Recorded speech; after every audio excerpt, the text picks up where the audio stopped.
Hello everyone. हम पढ़ रहे थे क्रॉस पॉलिनेशन एंड इसके टाइप। इसके बारे में मैं आपको लास्ट क्लास के अंदर एक बार सुपरफिशियली बता चुकी हूँ कि क्रॉस पॉलिनेशन को कितने टाइप्स में डिवाइड किया गया है और उनका बेसिस क्या है। आज हम इसे थोड़ा सा रिकॉल करते हुए वापस से जो एबायोटिक फैक्टर है इनको डिटेल में स्टडी करेंगे कि इनके लिए क्या रिक्वायरमेंट है, यानी कि एक प्लांट के अंदर ऐसा क्या हो, ऐसी क्या अडेप्टेशंस हों या उसने ऐसे क्या अपने अंदर स्पेशल कैरेक्टर डेवलप कर रखे हैं जो उनको एबायोटिक फैक्टर या विंड या वाटर से ही पॉलिनेशन के लिए मजबूर कर देता है या उनके थ्रू ही होता है। So first of all cross pollination के जो सब टाइप्स हैं उन्हें एक बार ब्रीफ में स्टडी करते हुए आगे बढ़ते हैं। देन हम एबायोटिक फैक्टर्स के बारे में स्टडी करेंगे। चलिए, first of all cross pollination को हमने जैसे कि लास्ट क्लास के अंदर पढ़ा था, इसे दो में डिवाइड किया था, जीनो एंड एलो। एलो के अंदर अगर एक ही स्पीसीज के दो प्लांट आते हैं तो आप एलो में लेंगे, लेकिन जीनो के अंदर अगर दो डिफरेंट स्पीसीज ली गई हैं तो उसे आप जीनो में लेंगे। और अगर दो डिफरेंट जीनस ले लिए या दो डिफरेंट फैमिली ले ली, इस तरह से मतलब बिल्कुल ही आप आउट ऑफ जीनोम चले जाते हैं, आउट ऑफ जीनो में मेकअप चले जाते हैं तो आप उसे हाइब्रिडाइजेशन के अंदर लेते हैं। ये सब मैं आपको बता चुकी हूँ। चलिए, और इससे अब हम क्रॉस पॉलिनेशन की बात करें तो इसे हमने दो में डिवाइड किया, बायोटिक एंड एबायोटिक फैक्टर के अंदर। एबायोटिक फैक्टर की बात करें तो ये दो टाइप का था, wind pollination and water pollination. Wind का मतलब वायु परागण और वाटर का मतलब जल परागण। विंड पॉलिनेशन को अगर एक स्पेसिफिक टर्म कहें तो उसे कहते हैं एनिमोफिली। विंड पॉलिनेशन आपको नहीं मिलता है लिखा हुआ, मोस्ट ऑफ मिलता है एनिमोफिली। एनिमोफिली को जैसा मैंने बोला एनिमल से मत रिलेट करना, इट्स अ विंड पॉलिनेशन। अब वाटर पॉलिनेशन को जल परागण आपको नहीं मिलेगा, मिलेगा तो हाइड्रोफिली मिलेगा। और मोस्ट ऑफ आपको एनिमोफिलिया जो एक यूनिक वर्ड होते हैं या जो अपने आप में कन्फ्यूजन देते हैं उनके बारे में पूछा जाता है। तो हाइड्रोफिली का मतलब होता है जल परागण। Then biotic factor, biotic factor को हमने इन चारों को पढ़ लिया था। जैसे एंटोमोफिली, एंटोमोफिली का नाम से ही पता चल रहा है, एंट यहाँ पर ई से स्टार्ट है, याद रखना ENT। तो एंटोमोफिली का मतलब है बाय इंसेक्ट। आपको मैंने याद करने की एक ट्रिक बताई थी कि एंटोमोफिली को ऐसे मान लीजिए कि एंट का मतलब चींटी होता है जो एक इंसेक्ट है, तो एंटोमोफिली भी चींटी है, मतलब चींटी या इंसेक्ट से रिलेटेड है। चिरप्टेरोफिली, चिरप्टेरोफिली का मतलब होता है बाय बैट्स या चमगादड़ द्वारा जो परागण किए जाते हैं उन्हें चिरप्टेरोफिली कहते हैं। मेलेकोफिली में स्नेल्स के थ्रू परागण किया जाता है। स्नेल्स जो एकदम धीरे धीरे आराम आराम से कीड़ा चलता है, जो आपको आसपास ओशंस के मिलता है या जहाँ भी समुद्री इलाका है वहाँ मिलेगा। ऑर्निथोफिली में बाय बर्ड्स, अगर पक्षी हेल्प करते हैं तो उसे ऑर्निथोफिली कहते हैं।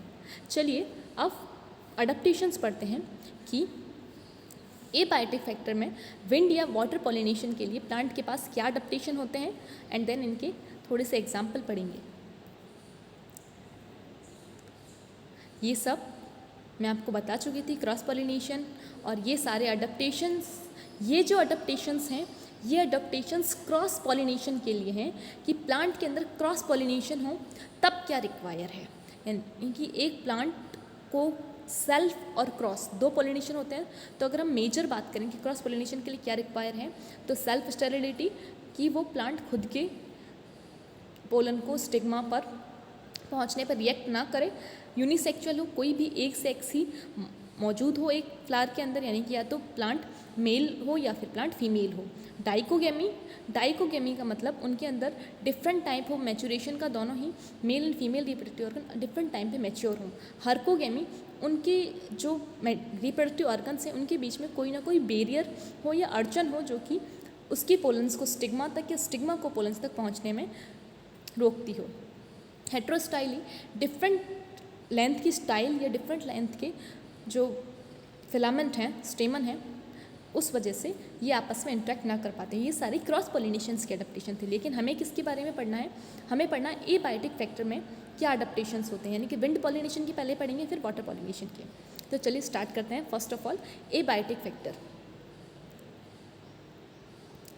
एबायोटिक फैक्टर, एबायोटिक फैक्टर में हमने दो लिए थे, एक लिया था एनिमोफिली और दूसरा लिया था हाइड्रोफिली। एनिमोफिली का सिंपल सा बताया मैंने, बाय विंड होता है, तो एनिमोफिली इसका एग्जाम्पल है पाम, ठीक है। और हाइड्रोफिली, हाइड्रोफिली में अगर वाटर हेल्प करता है तो इसमें इसे लेंगे हाइड्रोफिली जल परागण। इसका एग्जाम्पल है वेलिसिनेरिया। जब भी आप साइंटिफिक नेम लिखें, इटैलिक में लिखें, कॉमन नेम लिखेंगे तो आप उसे नॉर्मल लैंग्वेज में लिख सकते हैं। चलिए अब क्रॉस पॉलिनेशन में जो ये एबायोटिक फैक्टर हैं इनके बारे में पढ़ते हैं। तो ये जो क्रॉस पॉलिनेशन के एबायोटिक फैक्टर यहाँ पर आप मेंशन कर लीजिएगा। क्रॉस पॉलिनेशन में हमने क्या पढ़ा है, ये एबायोटिक फैक्टर्स के बेसिस पे हमने इन्हें दो टाइप में, ये बेसिस है, ऑन द बेसिस ऑफ, आपको इसको बेस मान के चलना है कि इसके बेस पे एनीमोफिली एंड हाइड्रोफिली में हमने डिवाइड किया है। तो स्टार्ट करते हैं कि first of all anemophily. Anemophily का जैसा कि आपको पता है कि एनीमोफिली का मीनिंग होता है कि अगर विंड हेल्प करे, वायु हेल्प करे, हवा हेल्प करे तो उसे एनीमोफिली कहेंगे। अब प्लांट के पास ऐसे क्या स्पेशल कैरेक्टर हों कि प्लांट को एनीमोफिली ही रिक्वायर हो। जैसे कि मान लीजिए आपने इतने सारे प्लांट देखे हैं नेचर में, तो आपने देखा होगा कुछ प्लांट की जो सीड्स होते हैं या कुछ प्लांट के जो पोलन्स होते हैं वो बिल्कुल हवा में घूम रहे होते हैं या हवा में उड़ रहे होते हैं। जैसा कि आपको एक सिंपल सा एग्जांपल याद करो, आपने पढ़ा है जिम्नोस्पर्म। जिम्नोस्पर्म में ऐसा कौन सा प्लांट पढ़ा जिसमें आप कहते हैं कि सल्फ़र रेन होती है, सल्फ़र की वर्षा, पूरा येलो येलो हो जाता है। ऐसा कौन सा प्लांट था? किसके पोलन्स आप पढ़ते हैं? याद करके मुझे बताइएगा कि ऐसा कौन सा प्लांट है जिम्नोस्पर्म में जिसमें आप सल्फ़र रेन पढ़ते हैं। मैं आपको एंड में बताती हूँ। चलिए जिम्नोस्पर्म का एनीमोफिली को स्टार्ट करते हैं। जिम्नोस्पर्म में थोड़ा सा दिमाग लगाइए, बहुत ही ईजी सा आंसर है इसका, ताकि आप इसे रिलेट कर पाएँ। फर्स्ट ऑफ ऑल एनीमोफिली के अंदर प्लांट कैसा होना चाहिए, मतलब प्लांट के जो पोलन्स हैं, अब प्लांट तो कैसा भी हो सकता है, लेकिन उसके जो पोलन्स हैं उनके पास क्या स्पेशल कैरेक्टर होने चाहिए, तो उसके पास फर्स्ट ऑफ ऑल वो लाइट वेटेड होना चाहिए। लाइट वेटेड का मतलब बिल्कुल हल्के होने चाहिए। लाइट का मतलब हल्के और वेटेड का मतलब उनका जो भार है वो बिल्कुल हल्के होने चाहिए। तो आप इन्हें लिख लीजिए यहाँ पे, हल्के होने चाहिए, कि उनका कोई वेट ही ना हो।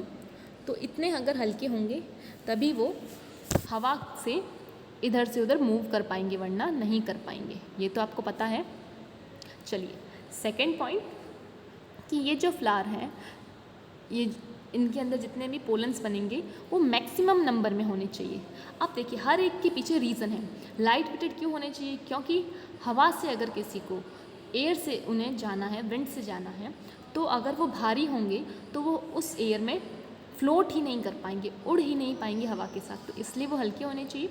मैक्सिमम नंबर में इसलिए होने चाहिए कि सोच के देखिए कि कोई एक प्लांट है, उसने सिर्फ एक पोलन बनाया, अब एक या ज़्यादा से ज़्यादा 5 बना दिए। चलिए अब अगर एयर आई और एयर से वो पोलन्स मूव करते हैं, उसके साथ फ्लोट करते हैं, तो ज़रूरी कितने परसेंट चांसेस है, कितने परसेंट प्रोबेबिलिटी है कि वो जो पोलन है वो एक करेक्ट स्टिग्मा पर जाकर इंटरेक्ट करें।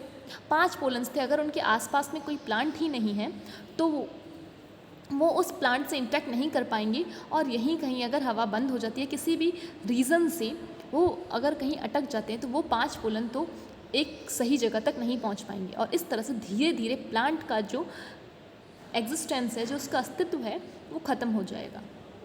इसलिए कहा है कि एनीमोफिली के अंदर, वायु परागण के अंदर जो नंबर ऑफ पोलन्स है वो मैक्सिमम होने चाहिए, क्योंकि अगर नंबर ज़्यादा होगा तो कुछ तो प्रोबेबिलिटी है कि 10 में से 1 तो जाएगा ही करेक्ट स्टिग्मा के ऊपर। लेकिन पहले ही नंबर कम है तो क्या प्रोबेबिलिटी है कि वो पोलन्स करेक्ट स्टिग्मा से इंटरेक्ट होंगे ही होंगे। इसलिए मैक्सिमम नंबर पे होने चाहिए। अब थर्ड, स्मूथ होने चाहिए। स्मूथ क्या होनी चाहिए? स्मूथ कैसे?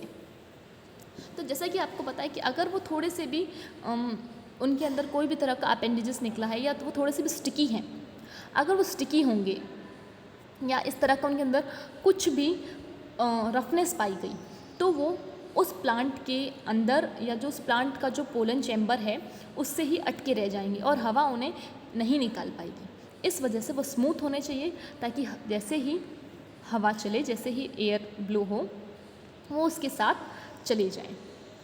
उसके साथ साथ ये विंड होने चाहिए और हेयरी होने चाहिए। विंड या हेयरी का मतलब होता है कि ये या तो कैसे हों, इनके पास पंख हों, विंग्ड का मतलब पंख हों, या फिर इनके पास हेयर्स हों।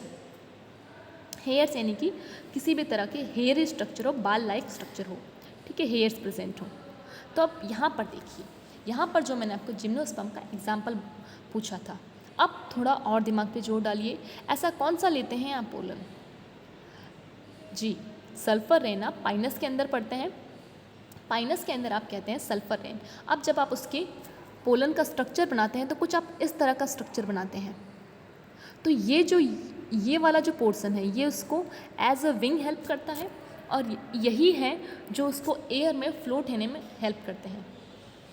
तो आपको ये पॉइंट समझ आ चुका होगा कि विंग्ड क्यों कहा, क्योंकि अगर कोई ना कोई, जैसे कि एक प्लेन होता है, प्लेन को उड़ने के लिए विंग्स चाहिए, अगर वो सोच के देखिए इस तरह का होता तो क्या वो उड़ पाता? नहीं उड़ पाता, क्योंकि उसको एयर के साथ इंटरेक्ट होना है।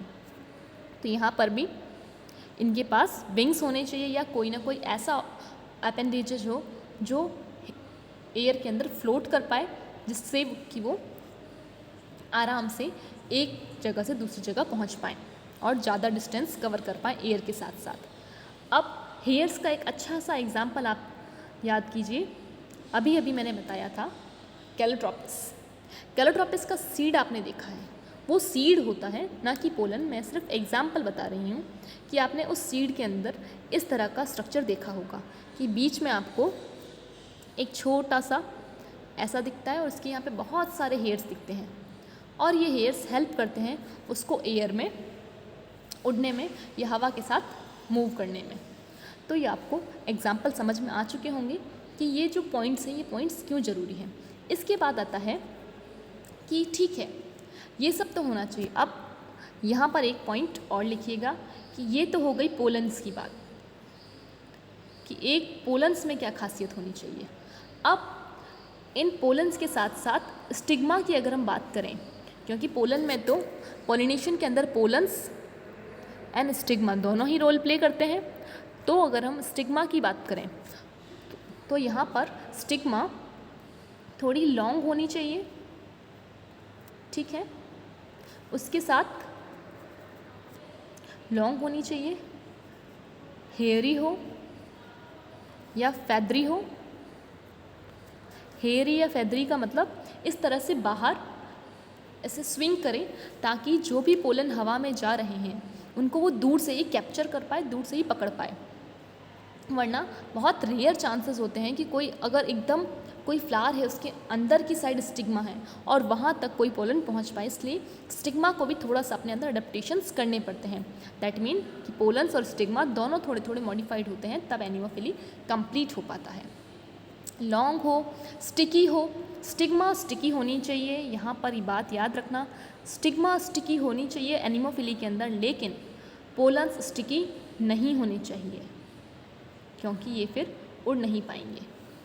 यहाँ तक आपको पॉइंट समझ में आ चुके होंगे कि ये सारे एडेप्टेशंस किसके अंदर क्या होने चाहिए। तो आप इन्हें लिख लीजिएगा कि यहाँ पर पोलन्स के साथ साथ स्टिग्मा भी रिक्वायर है। स्टिग्मा का मैंने बता दिया, हेयरी हो, फैदरी हो, यानी कि उसके अंदर हेयर्स या फेदर हो, लॉन्ग हो, लंबी सी हो, जो भी उसका फ्लावर है उससे बाहर की तरफ निकली रहे थोड़ी सी, ईजी टू कैप्चर हो, स्टिकी हो, या कोई ना कोई लिक्विड सब्सटेंस को रिलीज़ करती हो जिससे कि ईजी टू पोलन उस पर आकर चिपक जाए, स्टिक हो पाए।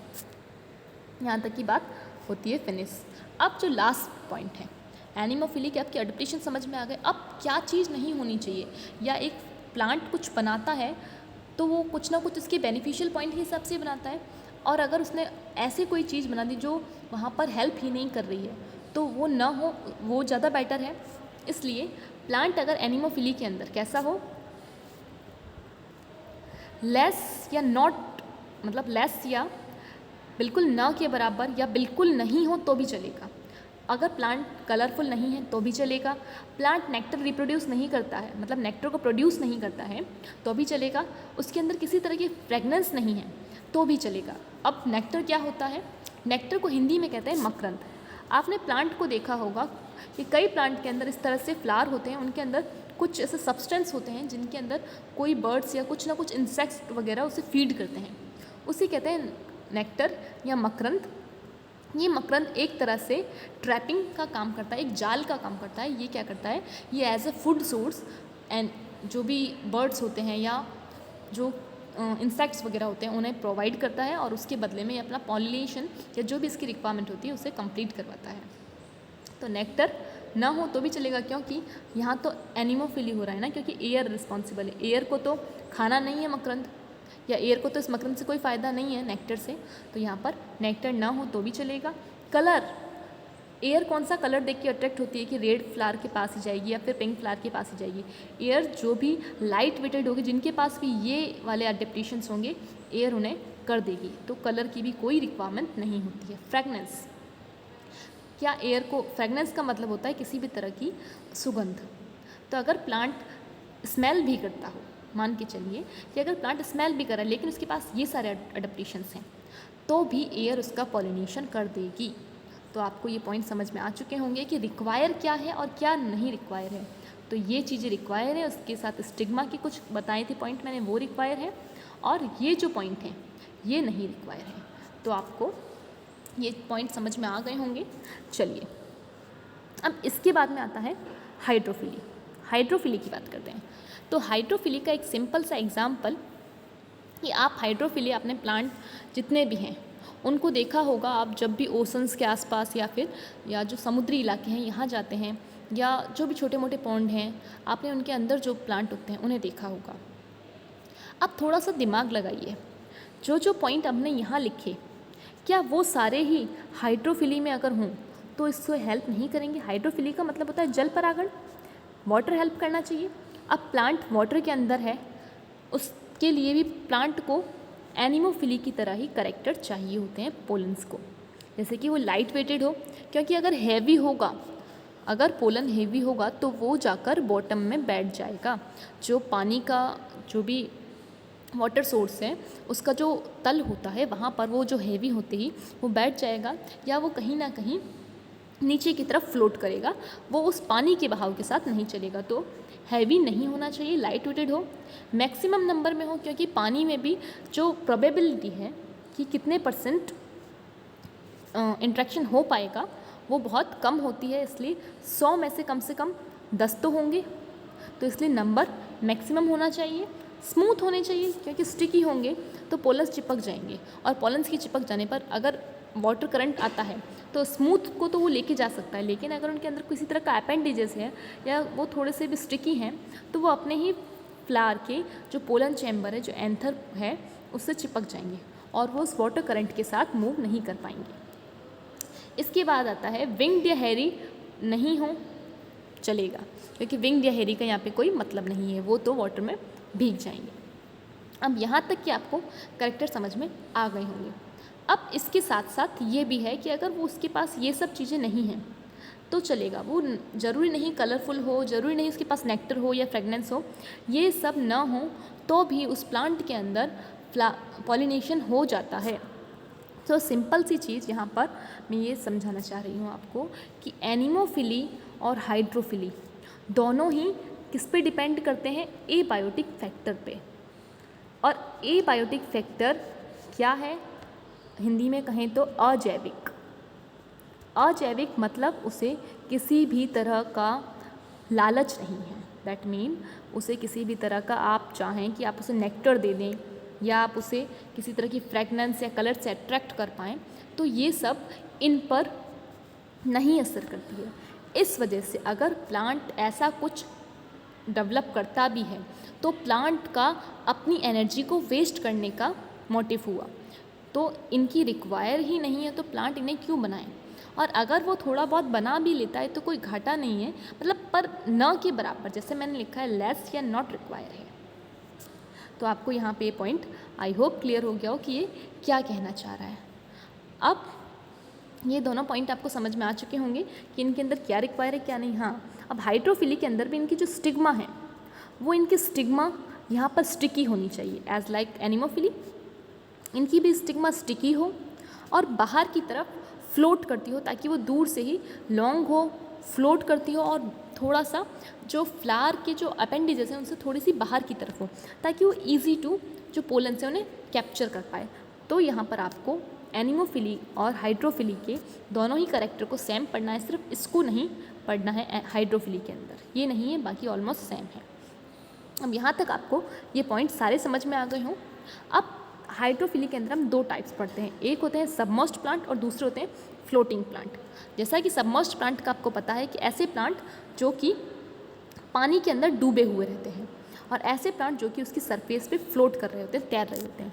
ये दोनों ही तरह के प्लांट आपने पढ़ रखे हैं। अब इनके यहाँ पर हमने दो एग्जाम्पल लिए हैं, एक है सबमर्ज्ड के अंदर सिरेटोफिलम और फ्लोटिंग के अंदर वेलिसनेरिया।